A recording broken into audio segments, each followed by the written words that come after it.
वरुण, किसी की बॉडी का अपमान करने का तुम्हारा कोई हक नहीं बनता। ये मेरी बॉडी है and I love my body, I hate you. बस इतना कहकर मैं रोते रोते घर आ गई। पर इस घटना ने मेरे भीतर बॉडी शेमिंग की एक गहरी छाप छोड़ दी थी। मेरे कानों में बार बार मोटी मोटी शब्द गूंज रहे थे। मैं अपने ही खोल में सिमटने लगी, अवसादग्रस्त होने लगी थी और इसी अवसादग्रस्त में मैंने ऐसा कदम। हॉस्पिटल में जब होश आया तो अपनी अधखुली आंखों से दो चिंतित आंखें नजर आईं, माँ की। मुझे करहाते हुए उठते देख माँ ने तुरंत डॉक्टर को आवाज लगाई, डॉक्टर डॉक्टर जल्दी आइए, नैना को होश आ गया। माँ ने तुरंत मुझे उठने के लिए सहारा दिया। डॉक्टर आई और मेरा चेकअप करते हुए बोली, थैंक गॉड तुम्हें होश आ गया। Now everything is under control. अगर जरा सी और देर हो जाती तो खैर अब सब ठीक है। आप इन्हें 1-2 दिन में घर ले जा सकती हैं।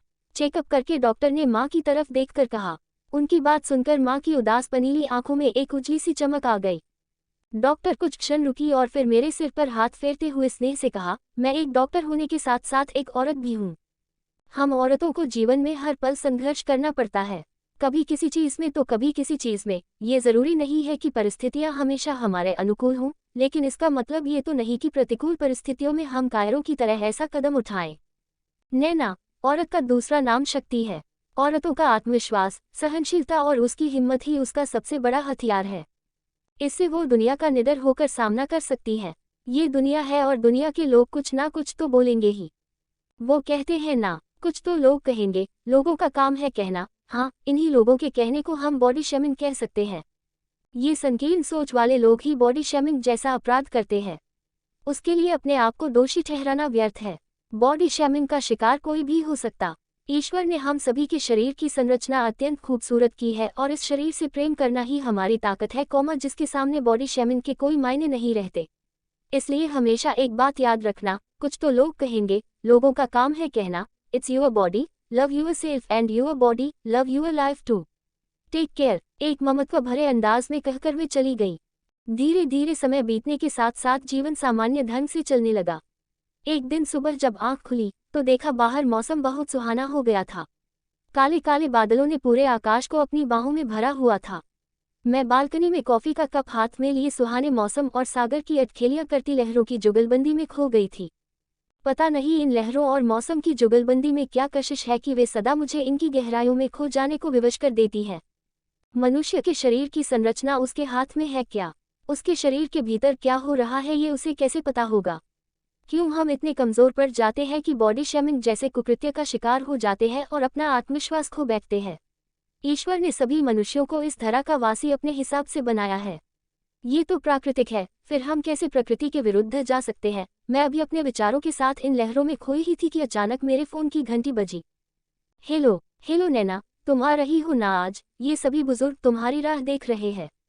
फोन नवजीवन वृद्धालय की संस्थापिका मालिनी जी का था। मालिनी जी वो कुछ नहीं नैना, तुम्हें आना पड़ेगा। अरे तुम तो जादूगर हो जादूगर। इस हफ्ते भर में ही तुमने इन सभी पर ना जाने क्या जादू कर दिया। सभी तुम्हारे नाम की माला जपने लगे। रोज ही तुम्हारी कहानियां सुनने को व्याकुल हो जाते हैं। तुमने इन बुजुर्गों के बुझे चेहरों पर मुस्कान का जो अमूल्य तोहफा दिया है, उसे शब्दों में बयां नहीं किया जा सकता।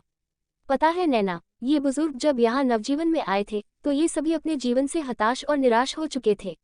सभी अपनों की मार के थपेड़े खाए हुए थे। यहाँ तक कि ये लोग अपने जीने की जिजीविषा त्याग चुके थे।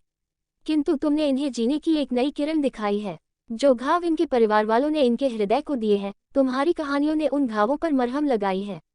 जो दर्द और पीड़ा इन सभी के भीतर करहा रही है, जिसे वे जुबां से बयां नहीं कर सकते, तुम्हारी कहानियां वो सब कहकर उनके दर्द को शीतलता प्रदान करती है।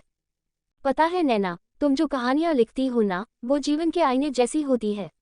जीवन के यथार्थ को दर्शाती है। कितनी बार तो कहानियों में हमें अपना अक्स दिखाई दे जाता है, और जब तुम उन कहानियों को सुनाती हो, जिस अंदाज से सुनाती हो, तो मन करता है कि उसमें डूब जाओ। देखो नैना, तुम्हारे जीवन में क्या घटित हुआ है मुझे नहीं पता, और ना ही मुझे जानने की कोई जिज्ञासा, क्योंकि जो बीत गया वो अतीत हो गया है और उसे पीछे छोड़ देना ही अच्छा है। मुझे अत्यंत खुशी है कि तुम स्वयं अपना संबल बनकर अपने माजी को पीछे छोड़ आई हो। आगे जिंदगी अत्यंत खूबसूरत है नैना, अपने हौसलों की उड़ान को ऊंचा उड़ने दो। तुम्हें सिर्फ उन हौसलों को एक उन्मुक्त गगन देना है, और तुम देखना एक दिन तुम सफल स्टोरी टेलर बनोगी। कुछ पल रुककर उन्होंने पुनः कहना शुरू किया। उनके खुशियों से भरे चहकते स्वर में मिश्रित मेरी प्रशंसा मेरे होंठों पर मुस्कान ले आई। हेलो नैना, तुम सुन रही हो ना? मेरी तरफ से कोई उत्तर ना पाकर मालिनी जी बोली। जी जी मालिनी जी, मैं सुन रही हूँ, थैंक यू सो मच। आज मेरी स्टूडियो में रिकॉर्डिंग भी नहीं है, तो मैं थोड़ी देर में आपके पास पहुंच जाऊंगी। मैंने अपने चेहरे पर ओढ़ी उदासी को उतार कर कहा। मालिनी जी के फोन के बाद अपने भीतर एक नई ऊर्जा का संचार करते हुए मैंने फटाफट घर के सभी काम खत्म किए और एक उजाले की नई ऊर्जा को ओढ़कर मैं नवजीवन मृधालय के लिए निकल पड़ी।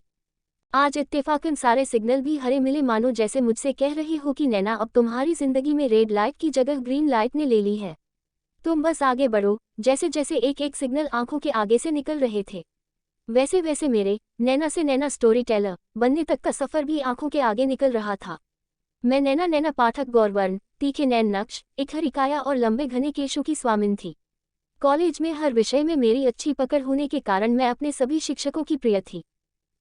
ऐसे ही वीडियो देखने के लिए हमारे चैनल को लाइक एंड सब्सक्राइब करें। Thanks for watching.